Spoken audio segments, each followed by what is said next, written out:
ದೇವರು ಪ್ರೀತಿಸುವ ಪ್ರೀತಿಯ ಬಿಗ್ ಜೆ ಟಿ ವಿ ಪ್ರಿಯ ವೀಕ್ಷಕರಿಗೆ ನಮ್ಮ ಕರ್ತನಾದ ಯೇಸು ಕ್ರಿಸ್ತನ ಹೆಸರಿನಲ್ಲಿ ನಿಮ್ಮನ್ನು ವಂದಿಸಿ ಸ್ವಾಗತ ಬಯಸ್ತಿದ್ದೇವೆ. ಬನ್ನಿರಿ, ದೇವರ ವಾಕ್ಯವನ್ನು ಇಂದು ನಾವು ಅಧ್ಯಯನ ಮಾಡಿಕೊಳ್ಳೋಣ. ಇಂದಿನ ನಮ್ಮ ಅಧ್ಯಯನ ಇಬ್ರಿಯರಿಗೆ ಬರೆದ ಪತ್ರಿಕೆ, the epistle to Hebrews chapter 3, 3ನೇ ಅಧ್ಯಾಯ. ಇಬ್ರಿಯರಿಗೆ ಬರೆದ ಪತ್ರಿಕೆ 3ನೇ ಅಧ್ಯಾಯದಲ್ಲಿ ನಾವು ವಾಗ್ದಾನ ದೇಶದ 12 ರಹಸ್ಯಗಳು, 12 ಸೀಕ್ರೆಟ್ಸ್ ಆಫ್ ಪ್ರಾಮಿಸ್ಡ್ ಲ್ಯಾಂಡ್.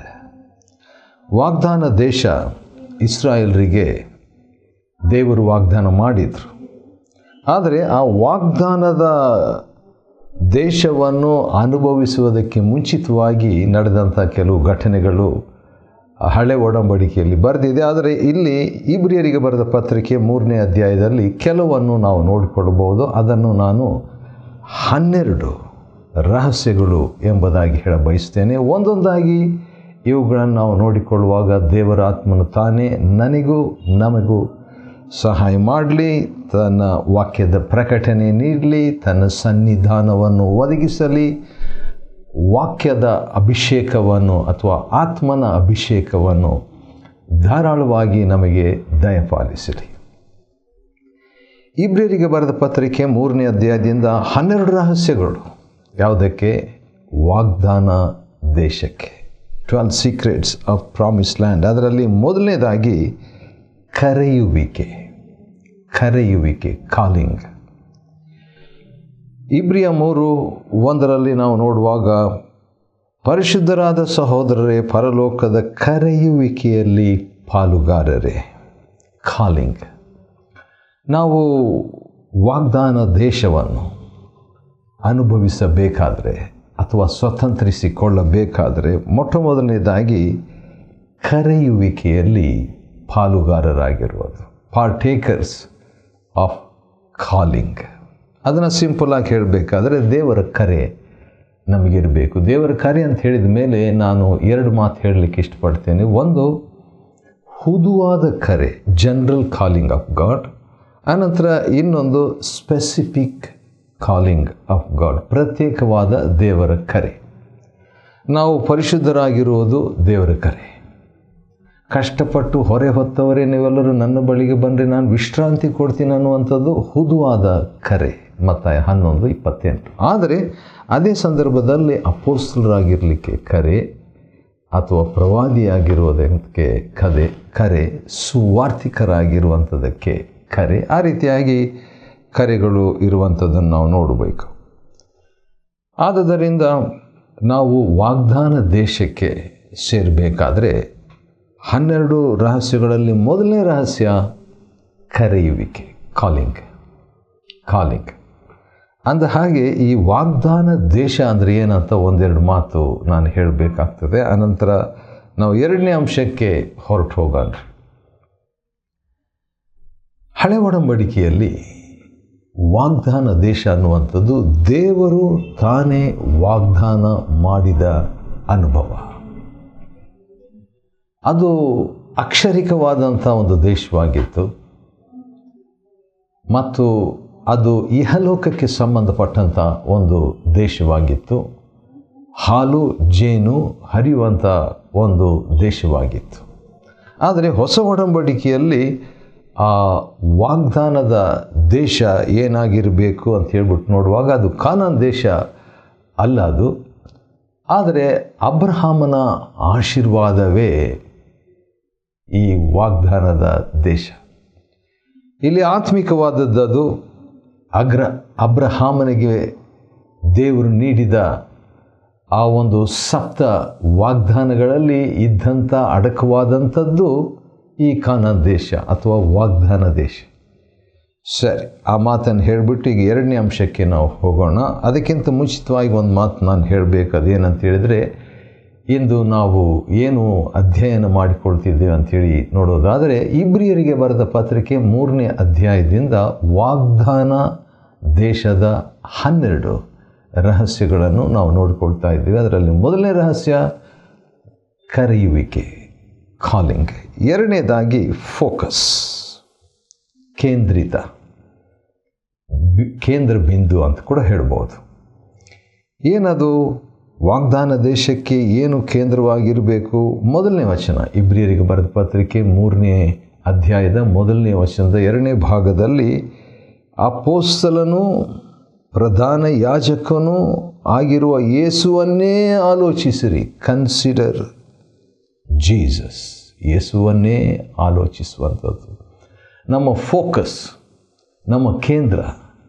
ವಾಗ್ದಾನ ದೇಶಕ್ಕೆ, ಅಂದರೆ ಹೊಸ ಒಡಂಬಡಿಕೆಯ ವಾಗ್ದಾನ ದೇಶಕ್ಕೆ ನಾವು ಸೇರಬೇಕಾದ್ರೆ ಯೇಸುವನ್ನೇ ಆಲೋಚಿಸುವಂಥದ್ದು, ಯೇಸುವನ್ನೇ ದೃಷ್ಟಿಸುವಂಥದ್ದು.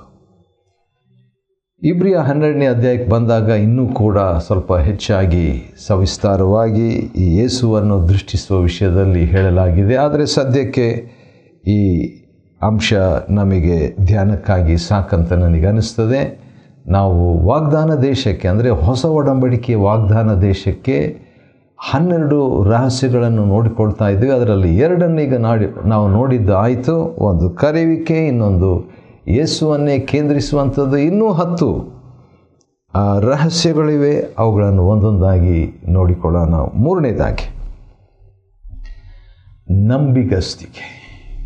ನಂಬಿಗಸ್ತಿಕೆ, ಫೇತ್ಫುಲ್ನೆಸ್. ಇಬ್ರಿಯ 3:2, 3ನೇ ಅಧ್ಯಾಯ 2ನೇ ವಚನದಲ್ಲಿ ಮೋಶೆ ಬಗ್ಗೆ ಮತ್ತು ಕರ್ತನಾದ ಯೇಸುವಿನ ಬಗ್ಗೆ ಮಾತನಾಡಿಬಿಟ್ಟು, ಮೋಶೆ ದೇವರ ಮನೆಯಲ್ಲೆಲ್ಲ ನಂಬಿಗಸ್ತನಾಗಿದ್ದಂತೆ. ಇದು ಹಳೆ ಒಡಂಬಡಿಕೆಯ ನಂಬಿಗಸ್ತಿಕೆ, ಓಲ್ಡ್ ಟೆಸ್ಟಮೆಂಟ್ ಫೇತ್ಫುಲ್ನೆಸ್. ಆದರೆ ನಾವು ಮುಂದೆ ನೋಡುವಾಗ ಹೊಸ ಒಡಂಬಡಿಕೆಯ ಒಂದು ನಂಬಿಗಸ್ತಿಕೆಯನ್ನು ಕೂಡ ನೋಡಿಕೊಳ್ಬೋದು. ಯಾಕಂತ ಹೇಳಿದರೆ ಯೇಸು ತಮ್ಮನ್ನು ನೇಮಿಸಿದವರಿಗೆ ನಂಬಿಗಸ್ತರಾಗಿದ್ದಾರೆ. ವಾವ್! ನೋಡ್ರಿ, ನಂಬಿಗಸ್ತಿಕೆಯಲ್ಲಿ ಕೂಡ ಬೇರೆ ಬೇರೆ ಲೆವೆಲ್ಸ್. ಆದ ಕಾರಣ ಯೇಸುವಿನ ನಂಬಿಗಸ್ತಿಕೆಯ ಬಗ್ಗೆ ನಾವು ನೋಡ್ತೇವೆ. ನಾವು ಹೊಸ ಒಡಂಬಡಿಕೆಯ ವಾಗ್ದಾನದ ದೇಶದ ಅನುಭವವನ್ನು ಹೊಂದಬೇಕಾದರೆ ನಾವು ನಮ್ಮ ಕರ್ತನಾದ ಯೇಸುವಿನ ಹಾಗೆ ನಂಬಿಗಸ್ತರಾಗಿ ಇರುವಂಥದ್ದು. 4ನೇ ರಹಸ್ಯ, fourth secret of A promised land. ಅದು ನಾವು 4ನೇ ವಚನದಲ್ಲಿ ನಾವು ನೋಡುವಾಗ, ಪ್ರತಿಯೊಂದು ಮನೆಯನ್ನು ಯಾರೋ ಒಬ್ಬರಿಂದ ಕಟ್ಟಲಾಗುತ್ತಿದೆ, ಆದರೆ ಸಮಸ್ತವನ್ನು ಕಟ್ಟಿದವರು ದೇವರೇ. ಸಮಸ್ತವನ್ನು ಕಟ್ಟಿದವರು ದೇವರೇ. ಹಾಗಾದರೆ ದೇವರ ಬಗ್ಗೆ ನಾವು ಇಲ್ಲಿ ಒಂದು ವಿಷಯವನ್ನು ಕಲಿಯತಕ್ಕದ್ದು ಅದೇನೆಂದರೆ ಬಿಲ್ಡರ್, ಕಟ್ಟುವಾತನು.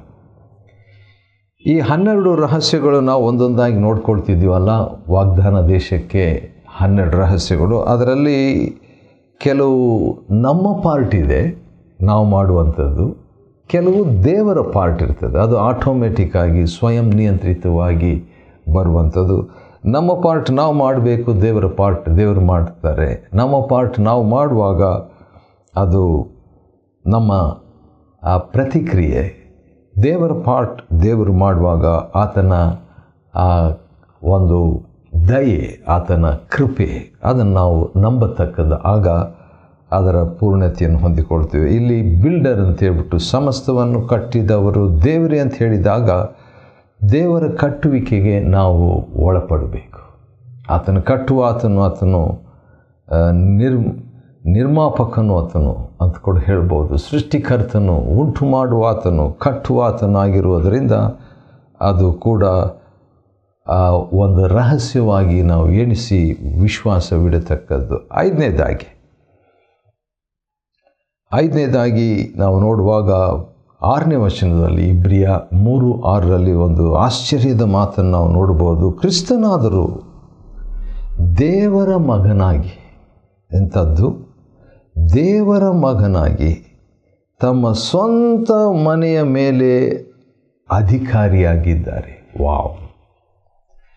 ಮನೆ ಕಟ್ಟೋದ್ರ ಬಗ್ಗೆ ಸ್ವಲ್ಪ ನೋಡಿದ್ವಿ, ಅಂದರೆ ದೇವ್ರ ಮನೆ ಕಟ್ತಾರಂತ ಹೇಳ್ಬಿಟ್ಟು. ಆದರೆ ಇಲ್ಲಿ ಇರುವಂಥ ಒಂದು ಸಂಗತಿ ಅಂತ ಹೇಳಿದರೆ, ಮನೆಯ ಮೇಲೆ ಅಧಿಕಾರ, ಮನೆ ಯಜಮಾನ ನಮ್ಮ ಕರ್ತನಾದ ಯೇಸು ಎಂಬಂಥ ವಿಷಯವನ್ನು ಕೂಡ ನಾವು ನೆನಪಿನಲ್ಲಿಟ್ಕೊಳ್ಬೇಕು. ವಾಗ್ದಾನ ದೇಶದ ಕಡೆಗೆ ನಾವು ಸಾಗಬೇಕಾದ್ರೆ ದೇವರು ಕಟ್ಟುವಾತನು ಅದೇ ಸಂದರ್ಭದಲ್ಲಿ ಮನೆ ಓನರ್.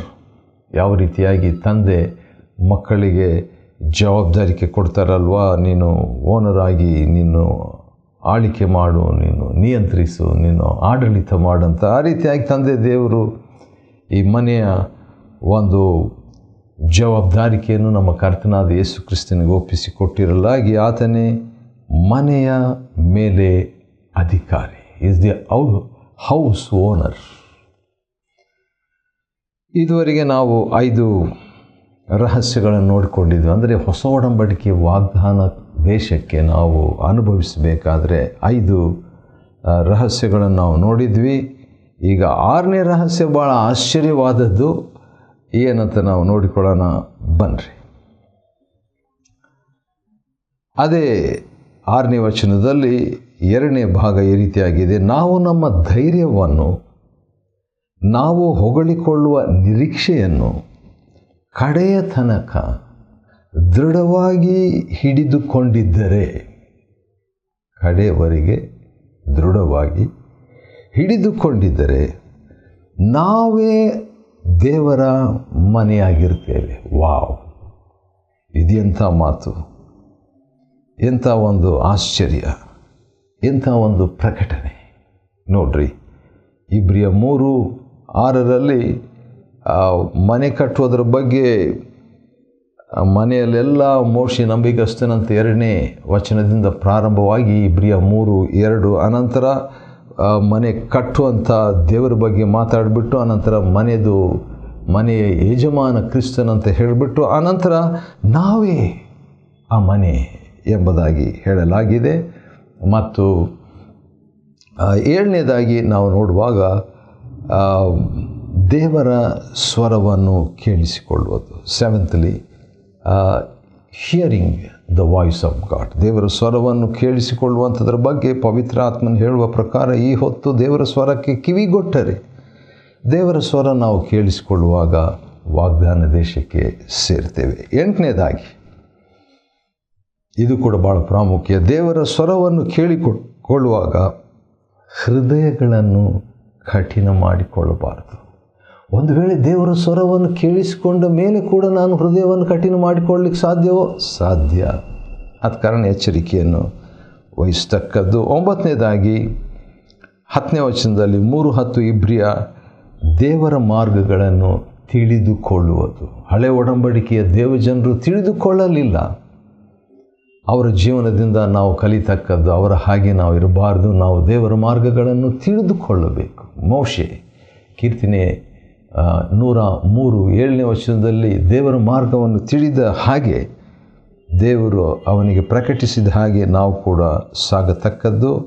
10ನೇದಾಗಿ ನಾವೇನು ನೋಡ್ಕೊಳ್ತಾ ಇದ್ದೇವೆ ಅಂತ ಹೇಳಿದರೆ, ವಾಗ್ದಾನ ದೇಶದ 12 ರಹಸ್ಯಗಳನ್ನು ನಾವು ನೋಡ್ಕೊಳ್ತಾ ಇದ್ದೇವೆ. ಈ 12 ರಹಸ್ಯಗಳಲ್ಲಿ 9 ನೋಡಿದ್ದಾಯಿತು. ಈಗ 10ನೇ ರಹಸ್ಯ ಏನಂದರೆ ಪ್ರೋತ್ಸಾಹ ನೀಡುವುದು. ಪ್ರೋತ್ಸಾಹ ನೀಡುವುದು. ಒಬ್ಬರಿಗೋಸ್ಕರ ಒಬ್ಬರು ಅಥವಾ ಒಬ್ಬರನ್ನೊಬ್ಬರು ಪ್ರೋತ್ಸಾಹಿಸಿರಿ. ಇಬ್ರಿಯರಿಗೆ ಬರೆದ ಪತ್ರಿಕೆ 3ನೇ ಅಧ್ಯಾಯದ 13ನೇ ವಚನದಲ್ಲಿ ನಾವು ಪ್ರತಿದಿನವೂ ಒಬ್ಬರನ್ನೊಬ್ಬರು ಪ್ರೋತ್ಸಾಹಿಸಬೇಕಂತೆ. ಇದು ದೇವರ ವಾಕ್ಯದಲ್ಲಿದೆ. ಅದಕ್ಕಾಗಿ ದೇವರಿಗೆ ಸ್ತೋತ್ರವಾಗಲಿ. ಮತ್ತು ಇನ್ನೊಂದು 11ನೇದಾಗಿ ಇರುವಂಥ ಇನ್ನೊಂದು ರಹಸ್ಯ ಭಾಳ ಚೆನ್ನಾಗಿದೆ. ಇದು ಅದು 14ನೇ ವಚನದಲ್ಲಿದೆ. ಅದೇನಂತ ಹೇಳಿದರೆ, ಮೊದಲಿಂದಿರುವ ನಮ್ಮ ನಿರೀಕ್ಷೆಯನ್ನು ಅಂತ್ಯದವರೆಗೆ ನಾವು ದೃಢವಾಗಿ ಹಿಡಿದುಕೊಳ್ಳುವುದಾದರೆ ಏನಾಗ್ತದೆ? ಕ್ರಿಸ್ತನ ಭಾಗಿಗಳಾಗಿರ್ತೇವೆ. ವಾವ್! ಕರೆಯುವಿಕೆಯ ಭಾಗಿಗಳಾಗಿ 1ನೇ ವಚನದಲ್ಲಿ ಇಬ್ರಿಯ 3 ಪ್ರಾರಂಭವಾಗಿ ಈಗ 14ನೇ ವಚನದಲ್ಲಿ ಕ್ರಿಸ್ತನನ್ನೇ ಭಾಗಿಗಳಾಗಿರುವಂಥದ್ದು. ಹೌದು, ಒಂದು ರೀತಿಯಿಂದ ವಾಗ್ದಾನ ದೇಶ ಕ್ರಿಸ್ತನೇ ಎಂಬುದಾಗಿ ಹೇಳ್ಬೋದು. ಕ್ರಿಸ್ತನನ್ನೇ ನಾವು ಭಾಗಿಗಳನ್ನಾಗಿ ಮಾಡಿಕೊಳ್ಳುವಂಥದ್ದು. ಕೊನೆಯದಾಗಿ ಇನ್ನೊಂದು ರಹಸ್ಯವನ್ನು ನಾವು ನೋಡಿಕೊಳ್ಳೋಣ. ಅದು ಕೂಡ ಇಸ್ರಾಯೇಲರ ಜೀವನದಿಂದ ಕಲಿತಕ್ಕಂಥ ಒಂದು ಪಾಠ.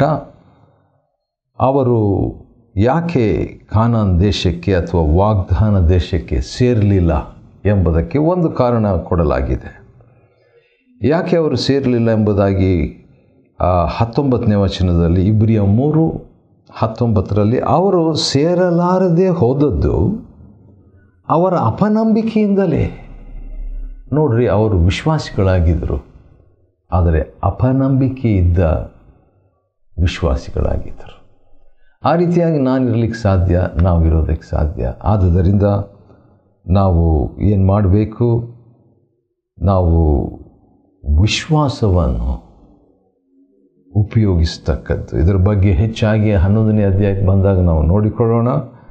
ಆದರೆ ಸದ್ಯಕ್ಕೆ ನಾವು ಇಬ್ರಿಯ 3ನೇ ಅಧ್ಯಾಯದಿಂದ ಹೊಸ ಒಡಂಬಡಿಕೆಯ ವಾಗ್ದಾನ ದೇಶಕ್ಕೆ ಸೇರುವಂಥ 12 ರಹಸ್ಯಗಳನ್ನು ನಾವು ನೋಡಿಕೊಳ್ಳುವಂತೆ ದೇವರು ಸಹಾಯ ಮಾಡಿದರು. ಹೌದು, ಇಬ್ರಿಯ 3:12 ರಹಸ್ಯಗಳು ವಾಗ್ದಾನ ದೇಶಕ್ಕೆ ನಾವು ಅಧ್ಯಯನ ಮಾಡಿಕೊಳ್ಳುವಂತೆ ದೇವರು ಕೊಟ್ಟ ಕೃಪೆಗಾಗಿ ಆತನಿಗೆ ಸ್ತೋತ್ರವಾಗಲಿ. ದೇವರು ನಿಮ್ಮನ್ನು ಆಶೀರ್ವದಿಸಲಿ.